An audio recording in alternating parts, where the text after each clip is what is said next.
Alors, avant de commencer à publier sur cette chaîne, je voulais te raconter un petit peu mon histoire pour poser un petit peu le cadre. Tout a commencé en 2009. Alors à cette époque, je venais de terminer mes études, tu vois, je suis rentré en France pour bosser. J'étais plein d'espoir pour les années à venir. Je savais pas encore ce qui m'attendait, ce que c'était que la vraie vie d'un adulte. Mais je voulais faire carrière.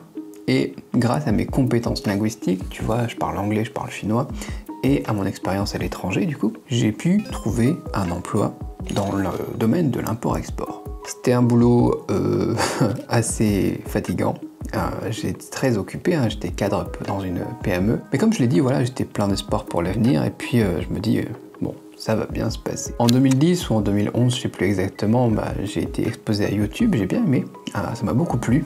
Je suis quelqu'un qui aime partager ce que j'apprends, et donc j'ai créé mes premières chaînes YouTube sur les thématiques de l'apprentissage du chinois, de l'import-export, des choses comme ça. Et j'ai commencé à partager un petit peu tout ce que j'apprenais dans le domaine de l'import-export au quotidien, et tout ce qui concernait aussi la communication du coup interculturel entre les occidentaux et les chinois. C'était un petit peu au début comme un journal intime. Je partageais mes vidéos avec les potes, avec la famille, etc. Et petit à petit, par contre, voilà, mes sites web et mes chaînes YouTube ont lentement commencé à attirer des fans et des créateurs aussi de contenu qui partageaient les mêmes idées. Et j'ai commencé à rassembler une petite communauté à laquelle je pouvais voilà, montrer un petit peu mes talents, partager un petit peu tout ça à mon quotidien. Et en parlant d'amis, ça nous amène en 2013, je crois, ou 2014. À cette époque, j'avais un ami, un pote, voilà, il arrêtait pas de me parler de cette histoire de Bitcoin. Et je comprenais pas grand chose. Et puis lui, il aidait pas en fait, parce qu'il était super enthousiaste comme bonhomme. Et c'était un passionné, quoi. Peut-être que je le suis comme ça aussi quand je parle des trucs que j'aime. Il était très énergétique, tu vois, et voilà, il semblait un peu plus cinglé qu'autre chose. J'espère que je suis pas comme ça quand je parle du café. Quoi qu'il en soit, du coup, il voulait me convertir à son projet de décentralisation et tout ça. Et on en a parlé, tu vois, on se fait des bouffes et tout, mais j'ai pas pris ses paroles à cœur. Et ne me demande pas, oui, je regrette aujourd'hui, parce que je vais pas dire qu'à l'époque, j'ai acheté du Bitcoin. J'ai quand même fait quelques recherches à l'époque, parce que comme je te l'ai dit, tu vois, j'adore apprendre des nouvelles choses, des nouveaux trucs, et j'aime partager ce que j'apprends. Et je comprenais pas en fait ce que c'était cette histoire de Bitcoin. Je m'y connaissais un petit peu en codage, etc., PHP, MySQL, HTML, des choses comme ça va, mais Bitcoin, rien du tout. Et je voulais me faire une petite idée de ce qui me parlait en fait, mon pote, tu vois. Mais en faisant mes recherches, je suis tombé sur le Darknet, le Deep Web, le site Silk Road aussi. Et les gens à qui j'en parlais ont commencé à me dire que voilà, c'est les pervers qui vont sur le Dark Web. Et c'est les terroristes qui utilisent le Bitcoin. Tu vois, ce genre de truc. Bon, il y a encore des gens qui utilisent ça aujourd'hui. Alors j'ai décidé de mettre ça un petit peu de côté. Et j'ai laissé, j'ai oublié un petit peu tout ça, voilà, pendant 1 an ou 2.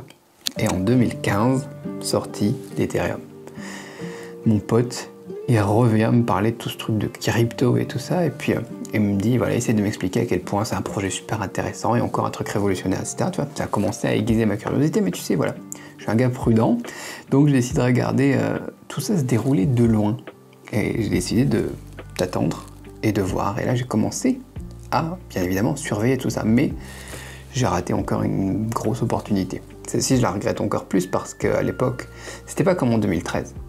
Les communautés crypto, elles commençaient vraiment à s'implanter et les informations sur cette technologie devenaient de plus en plus accessibles sur le web normal, tu vois, pas que sur le deep web et les forums un petit peu cachés, les choses comme ça. Donc si je pouvais revenir en arrière, je pense que je me donnerais une bonne baffe et je me dirais, voilà, réveille-toi un coup et vas-y. Mais j'ai toujours pas investi à cette époque-là. Par contre, j'ai commencé à utiliser ça. Mon intérêt pour le SDT, le peer-to-peer, les choses comme ça a commencé à se manifester un petit peu et j'ai utilisé les crypto-monnaies. Par exemple, pour les transferts d'argent internationaux. J'utilisais des plateformes P2P sur les échanges centralisés, Binance, Robi et compagnie. Complètement impressionné par la rapidité des transactions, tu vois, l'efficacité du truc. Tu vois, à l'époque, envoyer un virement de France à Chine, ça pouvait me prendre jusqu'à 2 semaines.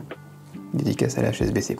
Et parfois, les banques, notamment celle-ci, perdaient même mes fonds pendant un certain moment, tu vois. Après 2 semaines, au final, on ne sait pas où est-ce qu'est ton virement, quoi. Donc cette technologie, elle me séduisait, tu vois, de plus en plus. Pas comme un investissement, malheureusement, mais comme un outil utile que je pouvais du coup utiliser au quotidien, que j'utilisais au quotidien. Et en 2017, par contre, ça a commencé à être bien chaud, tu vois. J'ai commencé à sentir le potentiel de tout ça à des fins d'investissement.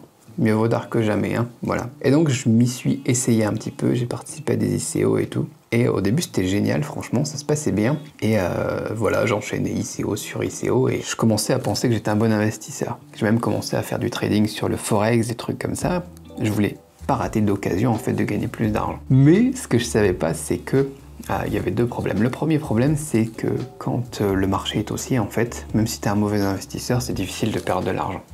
Donc tu crois que tu es un bon investisseur. Et le deuxième problème, c'est qu'au final, voilà, j'étais pas un investisseur, j'étais un gambler, j'étais un joueur, j'étais un addict, j'étais un accro. Et d'ailleurs, le Forex, de toute façon, ça n'a aucun rapport avec tout ça, et ça montre bien que j'étais accro. Et tout s'est cassé la figure en 2018. J'ai perdu beaucoup d'argent, et je suis passé du truc où je me sentais voilà, comme top of the world, je sais pas quoi, à complètement déprimé. Donc je l'ai pas montré, je devais continuer, hein, tu vois, faut bosser, nourrir la famille, tu sais, et tout ça, quoi. Et puis voilà, on continue les vidéos YouTube comme si rien n'était, mais c'était un des pires moments de ma vie, bien sûr.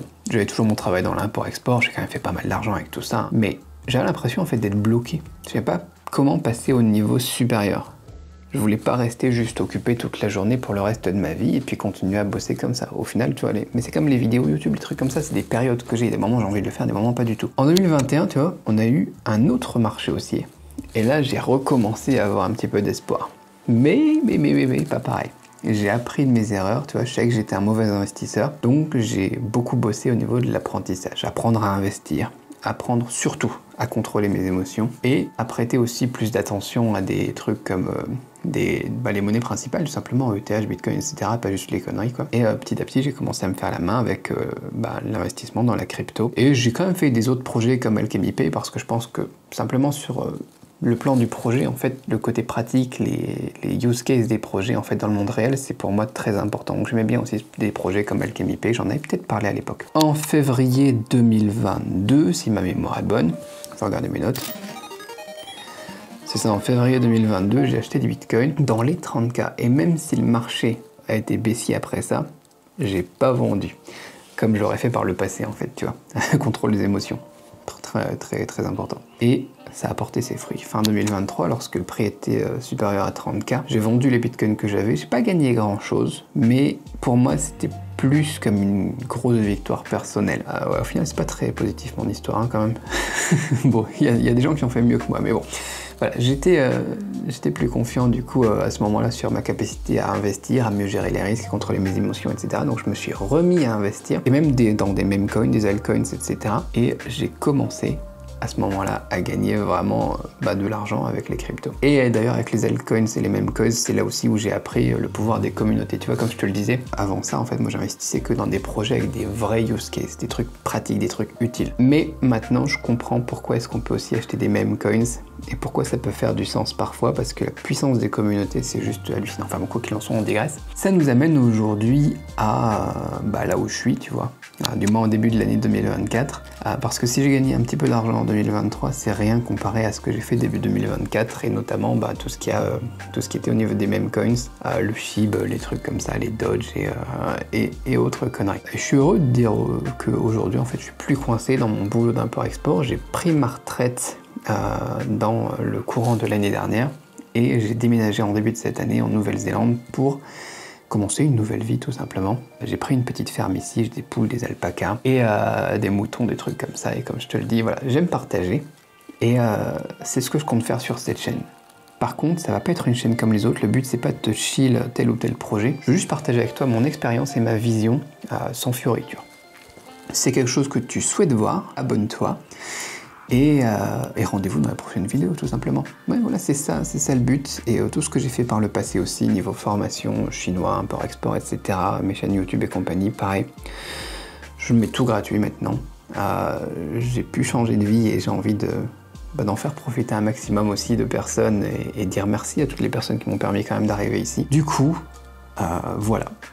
Un vidéo d'intro un petit peu moisi, je trouve, c'est pas forcément super clair, bon en tout cas c'est chronologique, c'est déjà bien, et ben on se dit à plus tard dans la prochaine vidéo, voilà, pour parler un petit peu de tout ça, parler un petit peu de ma vision sur la décentralisation, les choses comme ça, parce que il y a beaucoup de choses à dire, et maintenant je peux en parler sans avoir besoin de me soucier de ce que les gens pensent. Voilà. Allez, à la prochaine.